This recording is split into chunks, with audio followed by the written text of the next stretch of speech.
Assalamualaikum warahmatullahi wabarakatuh. Perkenalkan, nama saya Randy Putra.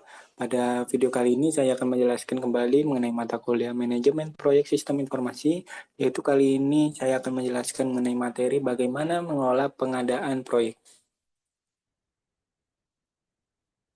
Next, pentingnya pengadaan yang efektif. Yang pertama ada efisiensi biaya.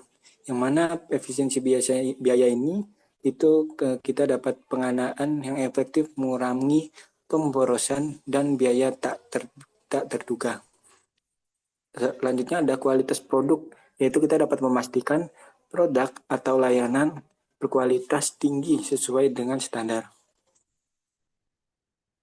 Next, ada perencanaan pengaduan, yang mana pertama yaitu ada identifikasi kebutuhan, menentukan kebutuhan proyek yang secara rinci dan spesifik.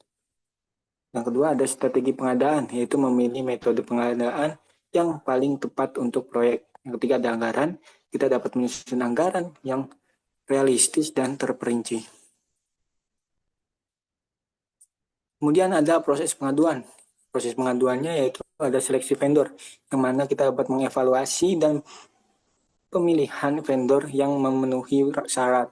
Yang kedua ada negosiasi kontrak, kita dapat menegosiasikan kontrak yang menguntungkan kedua belah pihak.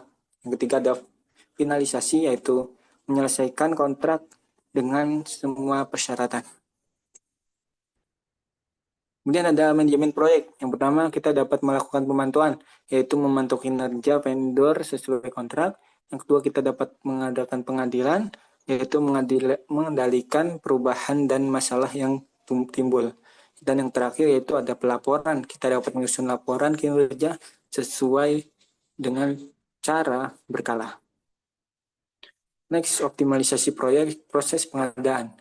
Yang pertama ada standarisasi, kemudian ada otomasi dan evaluasi, yang mana proses pengadaan ini dapat dioptimalkan melalui standarisasi, otomasi, dan evaluasi berkala. Next, ada mitigasi risiko dalam pengadaan.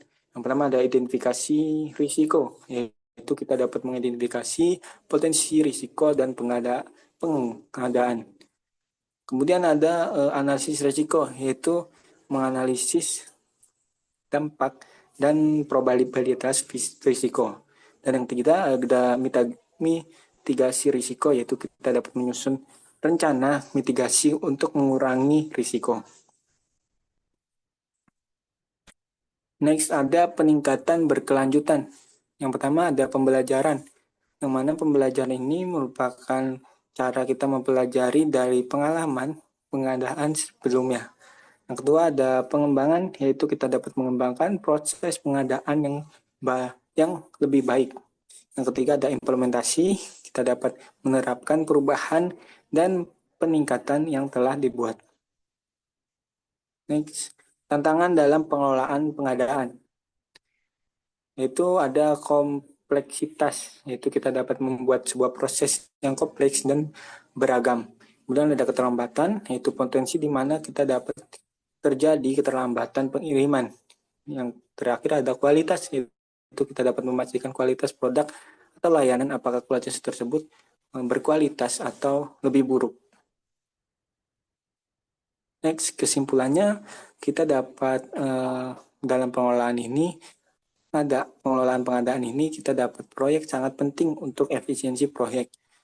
Kemudian kita proses yang terstruktur dan membantu menghindari pemborosan dan risiko. Dan kita dapat mengevaluasi dari pemantauan yang baik dan serta meningkatkan keberhasilan pengadaan. Nah, mungkin cukup sekian materi yang dapat saya sampaikan mengenai pengelolaan pengadaan proyek. Kurang lebihnya saya mohon maaf, saya akhiri. Wassalamualaikum warahmatullahi wabarakatuh.